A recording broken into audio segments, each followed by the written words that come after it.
I'm Rich Wagner. I've spent a career as a physicist, for working mainly for several decades on the physics of matter at extremely high temperatures and pressures. Pressures of what you find in the center of the sun, and temperatures of hundreds of millions of degrees.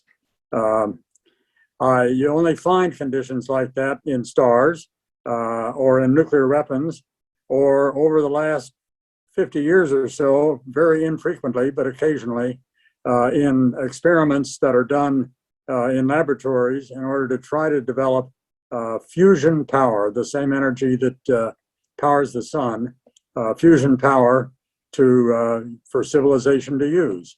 It's a long-term development and it's a long shot, but last December, an experiment was done at the National Laboratory at Livermore, California, which is where I started my career, that demonstrated a gigantic step forward. There are many, many other gigantic steps still required, but I'll describe that experiment, how it fits into the long-term campaign to develop fusion power, same energy that powers the sun. And I'll say a little bit about how that long campaign might fit into other attempts to develop clean power.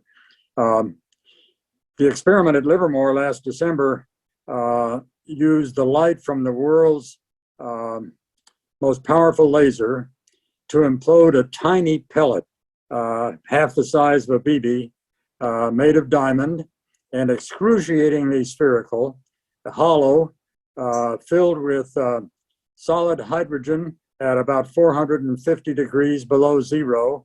The light from the laser imploded that capsule, and for about a billionth of a second, a tiny star burned there in the laboratory. It released about an energy, a fusion energy, about the equivalent of a pound or two of coal or high explosive. So the challenge is to, over the next 20, 30 years maybe, to scale it up to the size of a power plant that burns about a ton of coal or other fuel a second. I'll talk for an hour on the 1st of June at 10:30 in the morning. I'll describe the experiment and how it fits into the larger program. This is a technical topic, but this is not a technical talk. I've had lots of experience in explaining to non-technical people technical things, so I think I can make you understand it. I hope. We'll see, but hope to see you there. Bye.